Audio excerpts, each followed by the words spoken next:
Molweni babukeli abasemakhaya, siyanibulisa namhlanje ngegama kaYesu Kristu umfeli wethu. Xa sizasiqala esi sifundo sanamhlanje, othethayo apha nguNomvuselelo Pikoli, ehamba notata ababini, Lusanda Lungile. Umama uZiyokwana. Phambi kokuba siqale ke esi sifundo, sizacela umama uZiyokwana asithandazele. Masivalela amehlo xa sizawuthandaza. Bawenqele emini izinto zonke. Siyabulela ngobukho bakho kule ndawo. Sibulela emini izinto zonke ngokuba usivusile ngale mini yakho yanamhlanje. Silapha ke emini izinto zonke. Siza kwenza isifundo sethu ke emini izinto zonke. Makuthi konke kuzawuthethwa apha ngeli xesha ke emini izinto zonke.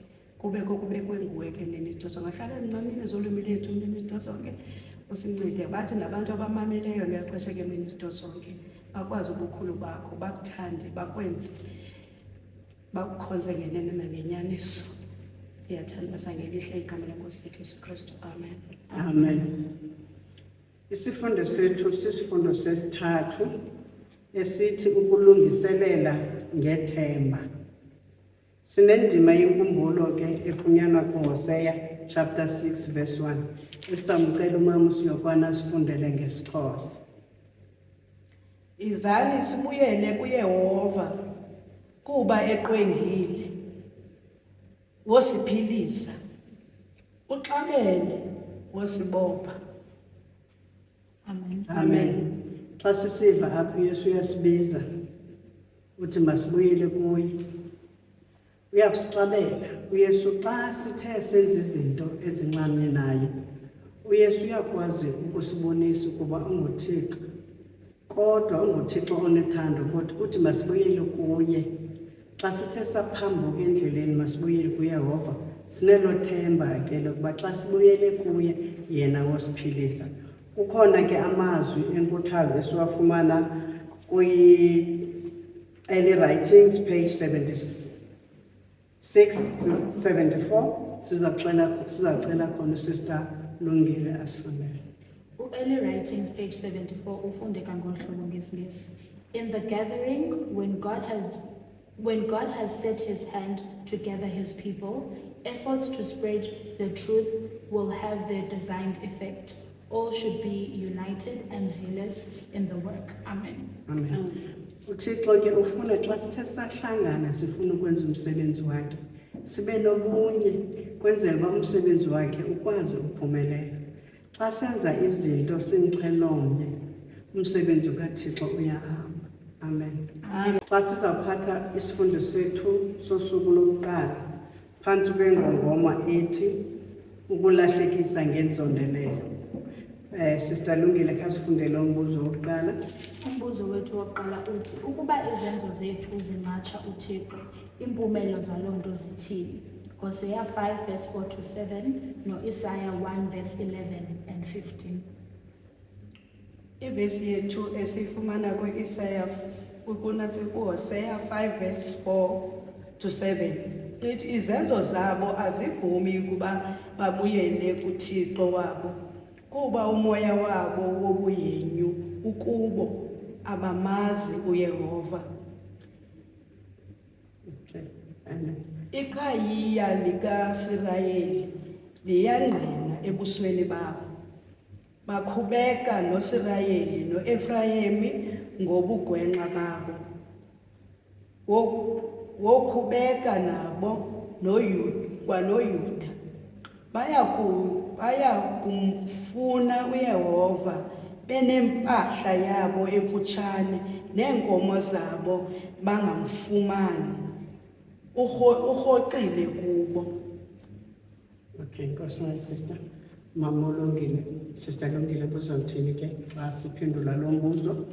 Lo mbuzo ebesibuzile ukuba izenzo zethu ziyamnqatsha uThixo, iziphumelo zaloo nto zithini? Phaa kuHosea 5 verse 4 to 7, especially phaa kuverse 4 siyafumaniseka ukuba izenzo zethu if ziyamnqatsha uThixo asinokwazi uphinde sibuyele kuye. And phaa ku-Isaiah 1 verse 11 and 15 siyafumaniseka ukuba siyawuthi simkhangela uThixo sithandaza kuye sesisezimbandezelweni angasihoyi. Amen. Amen. ukongeza khona uthi uThixo ukuba ilizwe likaThixo alikwazi ukuluguqula isimilo somntu kuyoba lilize kumntu ukubonisa amandla kaThixo. And uThixo ke uyakusiyeka singene ezingqondorheni, uThixo uyasiyeka singene ezingxakini because thina asifunanga kumazi uThixo satyesha elizweni lakhe. Sikhangela ke siya kuMonday suku lwesibini. Kukhona khona i-question phantsi kwengongoma ethi sinethemba, ithemba phakathi kwantoni kwengxaki. Sifumene ntoni kumbuzo khona kuTuesday kuMonday? Umbuzo wethu wokuqala kuMonday uthi ngeyiphi i-warning uThixo asinika awunike abantu base-Efrayim naseJuda and bayenza ntoni bona kuloo ngxaki? Ifumaneka kuHosea 5:8-14. Yasifundela namuhla kwam 8-14. Budelani izigodlo eGibheba nexilongo eRama, wohlabela eBhetheni, nithi emva koko Benjamini kuya kuba senkangala kwelaka-Efrayimi ngemini yokohlwaya.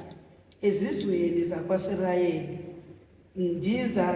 ndisazisile isimakade sezibetho.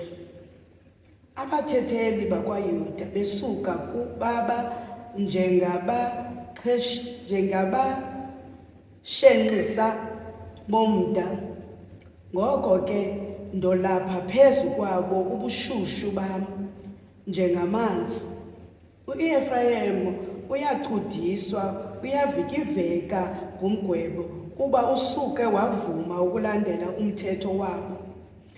Mna ndinjengenyundu kwaEfrayim, ndinjengombungu kwindlu kaYuda. Xa wasibonayo u-Efrayim isifo sakhe, uYuda walibona inxeba lakhe. U-Efrayim wosuka waya eAsiriya, wathumela kukumkani uYebhibhi. Akaba nakho ukumphilisa, akaba nakho ukuninceda kwinxeba lenu, ngokuba njengengonyama kwaEfrayim, ndinjengengonyama entsha kwindlu kaYuda. Mna ndiyaqwenga, ndimnike ndithembe, ndingabikho mhlanguli. Amen. Amen.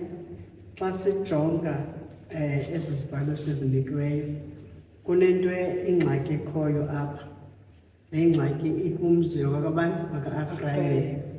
Kukho le ngxaki apha yokuba u-Efrayim abathandanga ukumva uThixo.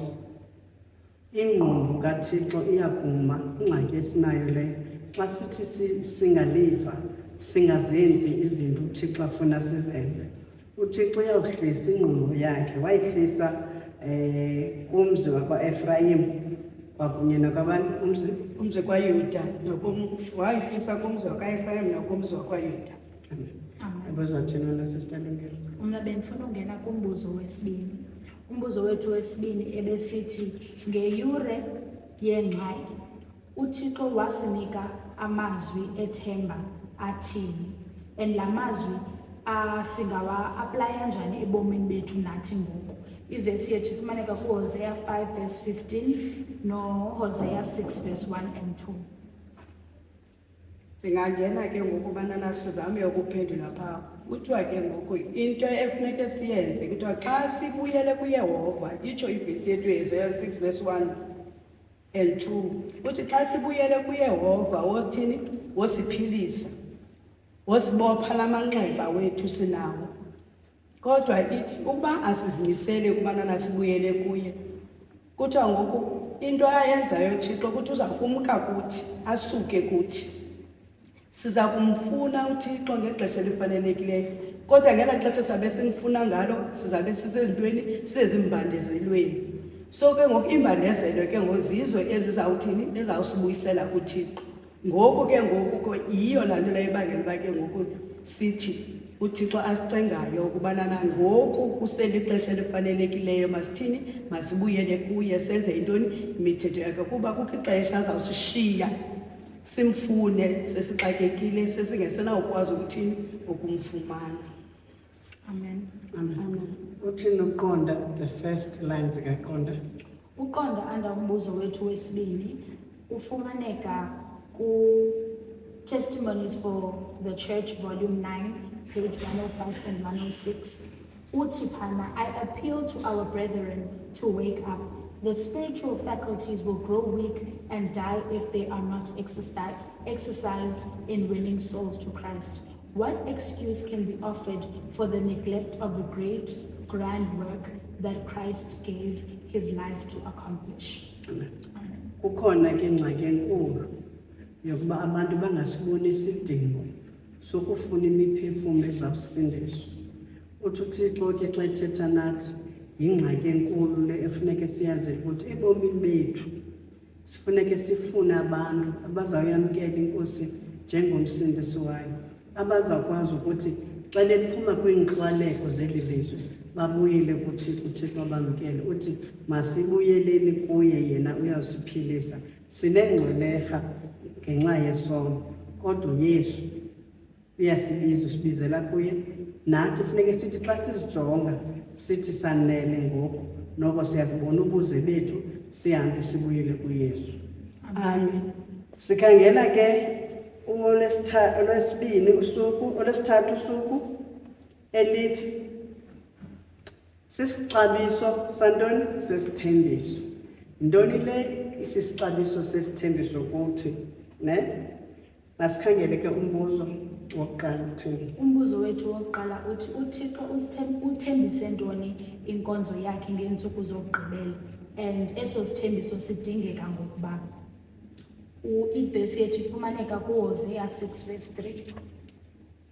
Ungasethi masikwazi ke masikusukele ukumazi uYehova. Ukuphuma kwakhe kuqinisekile njengokuphuma kwesifiko, ukuba eze kuthi njengemvula evuthisayo elinyakamisayo ilizwe. Amen. Sinesithembiso ke sikhulu esokuba uYesu ufuna usinika umoya wakho oyingcwele ozakwazi ukusinceda sishumayele levangeli abantu bayive.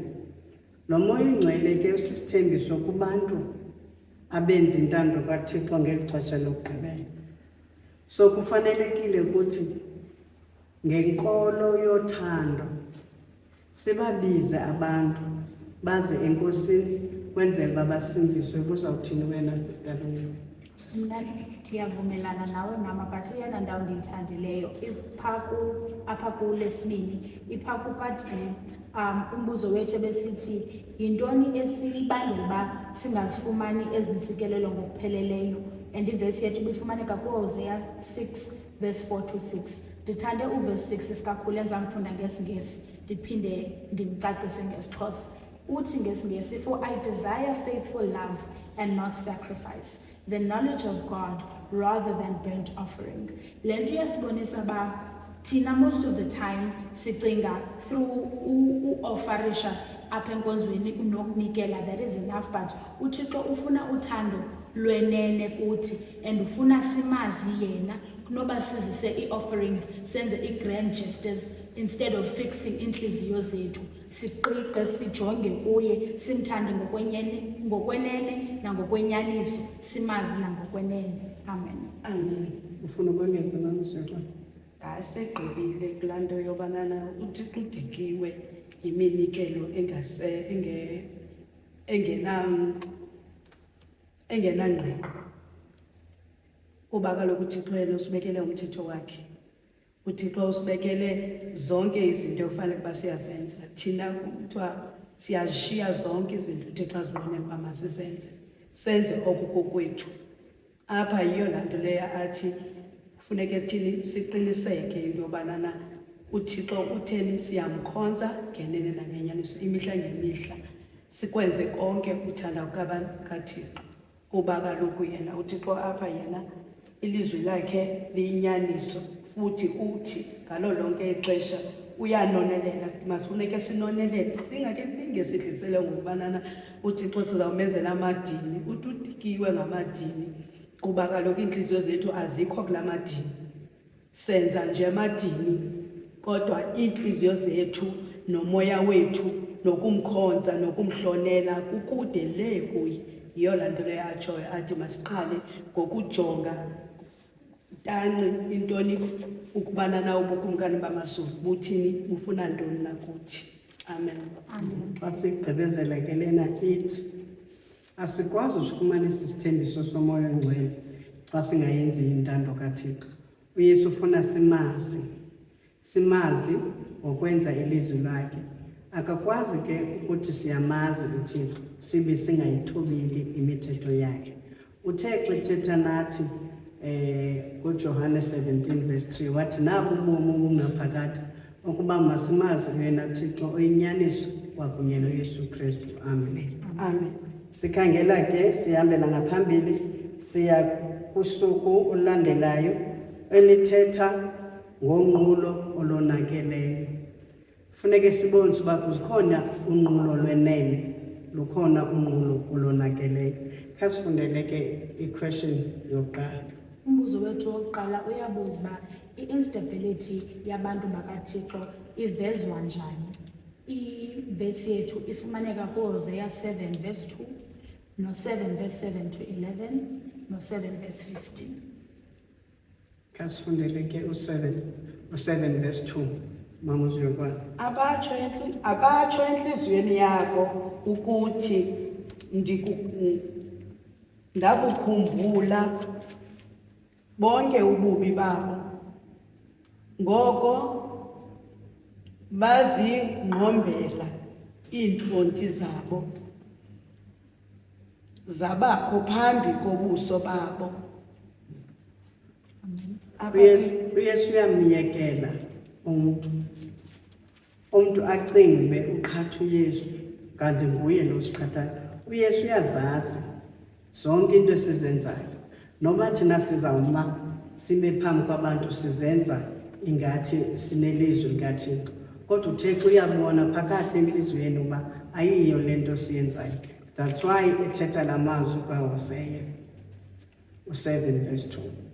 So okokona kuyinto elungileyo yokuba phakathi kwethu ezimilweni zethu masikhombise ubuhle bukaThixo singamqhathi. uThixo akho nto imfihlakeleyo, wazi nale uzayenza ngomso. Uzawuthini wena Sister Lungile?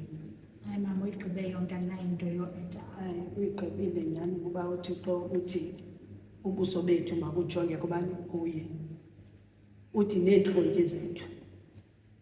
Thixo sazi zonke iintliziyo zethu, zazi bonke ubulwelwe bethu, uthi thina asinidi uba sizifihle kuThixo. uThixo uyabona bonke ubuze bethu. So yiyo loo nto leyo atshoyo ke ngoku ukuba zonke ezi zinto ziphambi kobuso bukabani, ubuso bakhe uThixo. So akho nto sinoyifihla phambi koThixo kuba kaloku thina uThixo usazi, ngangoba usazi nonani leenwele zethu, ubazi bonke ubomi bethu, uzazi into esizicingayo singekazenzi nozenza. So ayikho into yoba sibe siyathini siyazifihla ubuso bethu kubani, uThixo.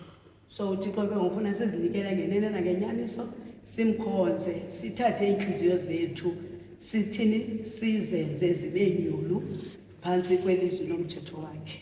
Amen. Amen. Ndifuna sifunde uqonda phantsi kombuzo wesibini.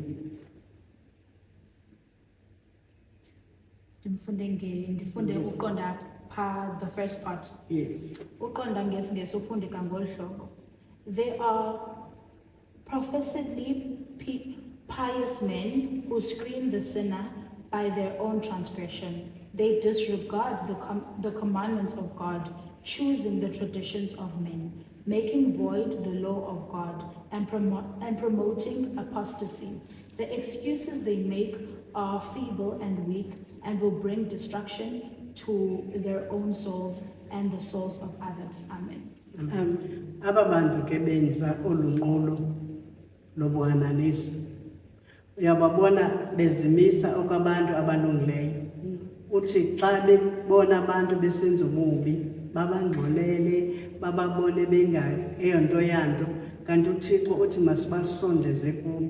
So abantu abenza olunqulo nale nkonzo inenkohlakalo, ngaba bantu bazenza ukuthi bahlonela uThixo kanti bayawakhanyela amandla abo. uThixo ke uthi sibabona ngezenzo zabo. Bona bayocinga bafihlele uThixo, kanti ekuhambeni kwexesha zizobonakala iziphumo zabo. Noba unokukhangeleka ngathi uyamkhonza ngokwenene nangenyaniso uThixo, kunendlela yokubonisa phakathi kwabantu abanonqulo oluyinene nabononqulo olunakeleyo. Kodwa thina siyakhuthazwa kulunakeleyo. Masimfune uThixo ngenene nangenyaniso.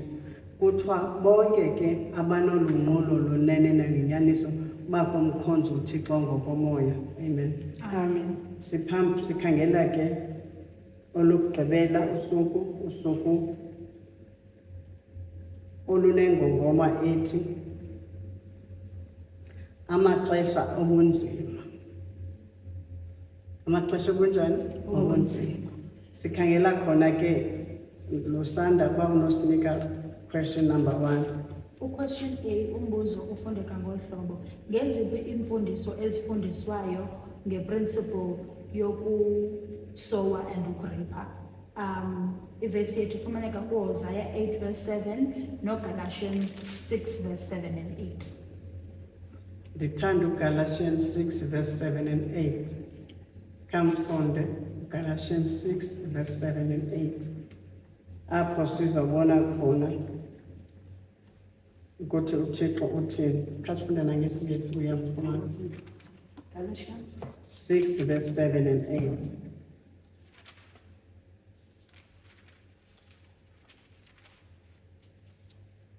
Galatians says, musani ukulahlekiswa. uThixo yena asingokulahlekisa. Kuba into athe wayihlwayela yona umuntu wovuna kwayona. Ngokuba lowo uhlwayela eyakhe inyama wovuna ukonakala ngokwasenyameni. Lowo uhlwayela umoya ke wovuna ubomi obungunaphakade ngokwasemoyeni. Amen. Apha kuthiwa masihlwayele, ne? Exesha lobunzima sihlwayele. Nalapha ekuhlwayeleni kuthiwa let us plant the seed of love.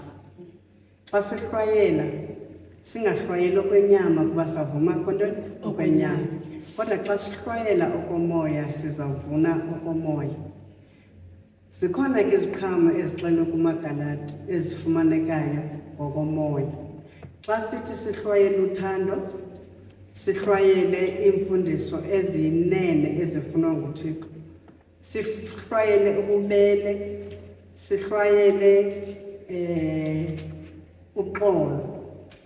uThixo ufuna abantu abahlwayelayo, kwenzela uyazi uba loo nto uyihlwayelayo uzayivuna. Uba uhlwayela sparingly, uba uthi chotho wenza kancane, uzawuvuna kancane. Kodwa uThixo ufuna sihlwayele singabambi into esandleni. Uzothini Lusanda? Mama, kukho umbuzo ndiyavumelana nayo yonke into othethileyo and andiqondi khona into endinoyi-eda phaa ku-A, but ukhona umbuzo ongubi endicinga uba ubalulekile. Lo mbuzo ufundeka as follows. Uthi kutheni ili xesha for thina sithi pay attention to intando kaThixo more. Ivesi yethu ifumaneka kuHosea 8 verse 12.